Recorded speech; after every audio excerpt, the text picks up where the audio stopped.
नमस्ते। तो आज हम बात करेंगे कि शमशान घाट के पास या फिर कब्रिस्तान के पास कोई भी प्रॉपर्टी, घर, ऑफिस, कमर्शियल यूनिट क्यों नहीं लेना चाहिए।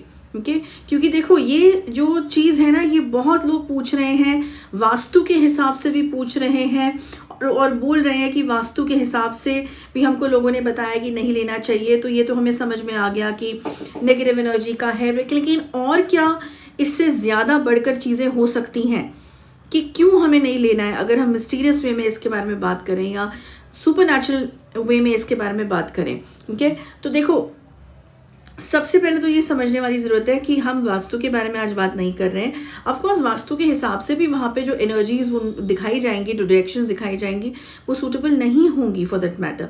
इवन फॉर दैट मैटर मैं कहती हूँ वास्तुशास्त्र के हिसाब से अगर वो घर का जो डायरेक्शन वाइज भी है, अगर वो परफेक्ट हो भी, तो भी आई वुड नॉट रिकमेंड कि ऐसे एरियाज़ के पास, शमशान के पास, घाट के पास या कब्रिस्तान के पास कोई भी प्रॉपर्टी, लैंड, ज़मीन कुछ भी ली जाए। उसका रीज़न ये है, देखो एक बहुत चीज़ अच्छे से समझ लेना कि पहली बात तो ये है कि जिस एनवायरनमेंट में हम रहते हैं, ये कहते हैं ना कि उसका असर हमारे चारों तरफ होता है, मतलब हमारे ऑरा में होता है, हमारी लाइफ में होता है। ये तो सब लोग जनरली भी कहते हैं। जैसे बोलते हैं पहाड़ों में घूमने चले जाओ, पहाड़ों में रह लो, क्यों? ऑक्सीजन लेवल वहाँ का अच्छा है, एनवायरनमेंट वहाँ का अच्छा है, पॉजिटिविटी फील होती है, मदर नेचर के पास रह रहे, क्योंकि सब कुछ पॉजिटिव है, सब कुछ अच्छा है। तो हमारा बॉडी माइंड वैसे ही रिएक्ट करता है और हमारे लाइफ में जो 5 एलिमेंट्स हैं उनका भी प्योरेस्ट फॉर्म जो है वो हमें मिलता है। I would not say purest but very near to a positive level हमें मिलता है, इजंट इट। लेकिन अब वही चीज़ अगर हम बात कर रहे हैं शमशान घाट की, जहाँ लाशें जलाई जा रही हैं, जब मृत शरीर जलाए जा रहे हैं, ओके, तो सोचो कि वहाँ का एनवायरनमेंट क्या होगा। वहाँ की कुछ ऐसी मिस्टीरियस चीज़ें हैं जो नॉर्मल पब्लिक को नहीं उस चीज़ का ज्ञान है। जो तंत्र साधनाओं में है, जो साधक्स हैं, उनके पास अपने प्रोटेक्शंस हैं, उनके पास उनके गुरु लोग हैं जो बताएंगे जब वो कोई चीज़ सीख रहे हैं या अपनी साधना कर रहे हैं कि कैसे उस चीज़ में जाना है, कैसे शमशान घाट में प्रोटेक्टेड होके जाना है। ये सारी चीज़ें वहाँ बताई जाती हैं। लेकिन हम बात कर रहे हैं नॉर्मल लोगों के लिए, रोज़ रहने में, घर में जो गृहस्थ लोग हैं उनके लिए या नॉर्मल पब्लिक के लिए भी, कि ये कैसे नहीं अच्छा होता है।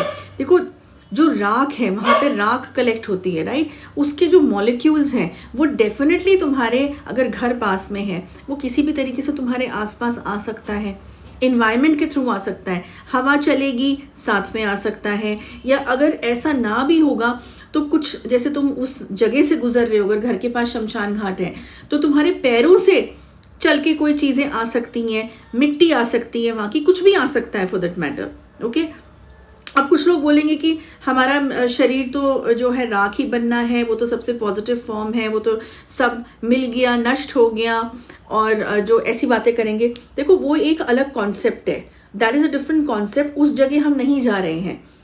हम अभी जो है राख बनना है पूरे शरीर को, उस वाले कॉन्सेप्ट में हम नहीं जा रहे। हम बात कर रहे हैं उस चीज़ के बारे में जहाँ पे नॉर्मली जब लोग इंसान रह रहा है, जिसको कोई ज्ञान नहीं है, जिसको कोई कुछ नहीं पता, उसके लिए ये चीज़ नॉर्मल नहीं काम करेगी। There is a difference in that. ठीक है, तो उसी डिफरेंस को समझने की, इसमें कोई आर्ग्यूमेंट वाली बात नहीं है। ये मैं जो बता रही हूँ ये नॉर्मल पब्लिक के लिए बता रही हूँ। जैसे ही तुम्हारे वो मॉलिक्यूल्स तुम्हारे घर में एंटर होंगे, या वो ऑरा जो शमशान घाट का सामने है तुम्हारे, या कब्रिस्तान का घर के सामने, वो ऑफकोर्स तुम्हारे घर की तरफ आएगा ही आएगा। अगर अच्छा ऑरा आ रहा है, अच्छे माउंटेन्स का या किसी अच्छी जगह का, तो नेगेटिव ऑरा भी आएगा, और उसी जगह आएगा जो उसके आसपास जगहें बनी हुई हैं। ठीक है, तो तुम्हारे घर में बीमारियां आ सकती हैं, फाइनेंशियल लॉसेस आ सकते हैं, रिलेशनशिप क्राइसिस आ सकते हैं। वो डिफरेंट डायमेंशन है ऑल टुगेदर। शमशान घाट और कब्रिस्तान, वो इस डायमेंशन के साथ मिक्स होना, जहाँ पे कुछ पता नहीं है, मिस हैपनिंग्स होना शुरू हो जाना, unnecessarily I would say health problems तो मेजर होंगी, और डेथ तो होनी होती है। जब कोई चीज़ लग जाती है ना, शमशान घाट से जब आ जाती है कोई ईवल चीज़, तो ये मत सोचो कि वो बहुत शांति से तुम्हारे सामने पेश आने वाली है। धीरे धीरे तुम्हें बीमार करना, धीरे धीरे तुम्हारा सब कुछ मेहनत से जो बनाया है वो नष्ट कर देना, चाहे वो ग्रोथ हो, चाहे वो रिश्ते हो, चाहे वो कुछ भी हो, कुछ भी तुम्हारी हेल्थ भी हो। अगर तुमने मेहनत से अपनी हेल्थ भी अच्छी करके रखी है, उसको भी वो डिस्ट्रॉय करेगी। लेकिन साथ में कर्जे भी लेके आएगी, साथ में बहुत कुछ चीज़ें लेके आएगी जो तुम इमेजिन नहीं कर सकते। इसलिए इन जगहों पे घर प्रॉपर्टी मत लेना, तबाह हो जाओगे। और जिन लोगों को इस चीज़ में बिलीव नहीं हो रहा, वो चाहे इसको फिर करके देख लें, तो उन्हें समझ में आ जाएगा कि व्हाट आई एम सेइंग। लोग जान बचा के भी निकलते हैं। यू नेवर नो कि कौन सी सुपर नेचुरल चीज़ें तुम्हारे घर की तरफ भी एनर्जी अट्रैक्ट होके वहीं पे कुछ इवल एंटिटीज तुम्हारे घर में आ जाए। क्यों? क्योंकि तुम्हारा कब्रिस्तान और जो है शमशान घाट के पास तुमने घर या ऑफिस या अपना कुछ भी बना रखा है, या फार्म हाउस बना रखा है, जो भी बना रखा है। तो पैसे के लालच में आके कि सस्ती ज़मीन मिल रही है, कोई बेच रहा है, सोचो वो क्यों बेच रहा है। शायद वो थोड़े बताएगा अपनी प्रॉब्लम तुम्हें कि उसके घर में कुछ प्रॉब्लम्स होनी शुरू हो गई हैं जब से उसने वो ज़मीन ली है, या उसकी कोई एंसेस्टर ज़मीन अगर है या घर है तो उसमें उसको लॉसेस हुए चले जा रहे हैं।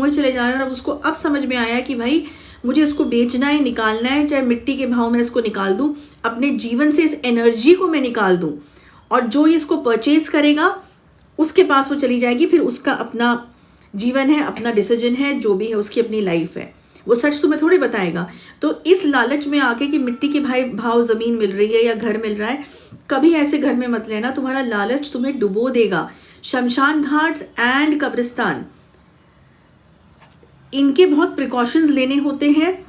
तभी कहते हैं जब किसी की मृत्यु भी होती है तो वहाँ से नहा के वापस लौटना होता है। क्यों? क्योंकि तुम अपने वो ऑरा लेके आ रहे हो उन एनर्जीज का अपने साथ, ठीक है। तो घर में प्रवेश करने से पहले इसलिए गंगा जल, नहाना, वो सब करना होता है। वो एक अलग रिचुअल्स हैं, उसके बारे में हम कभी और बात करेंगे। बट यही मैं बताना चाह रही थी इस वीडियो के माध्यम से कि ये गलती मत करना, क्योंकि तुम लोगों ने, कई लोगों ने ये चीज़ इवन किराए के मकान लिए हैं और उसके बाद बहुत प्रॉब्लम्स आई हैं। ओके, तो कई बार हम अपनी खुद की गलती से भी इन चीज़ों में फंस जाते हैं। ज़रूरी नहीं कि किसी ने काला जादू ही करा है या कोई नजरी लगी है, फॉर दैट मैटर। अपने आप भी इन चीज़ों के अवेयर होना है, और ये कोई अंधविश्वास नहीं है। अगर है तो करके देख लेना, फिर जो फंसोगे तो फिर निकालना मुश्किल है, फॉर दैट मैटर, ठीक है ना। So that's it. अब इस वीडियो में इतना ही। नेक्स्ट वीक मैं अनदर टॉपिक लेके आऊँगी। Till then good bye and जय माँ काली।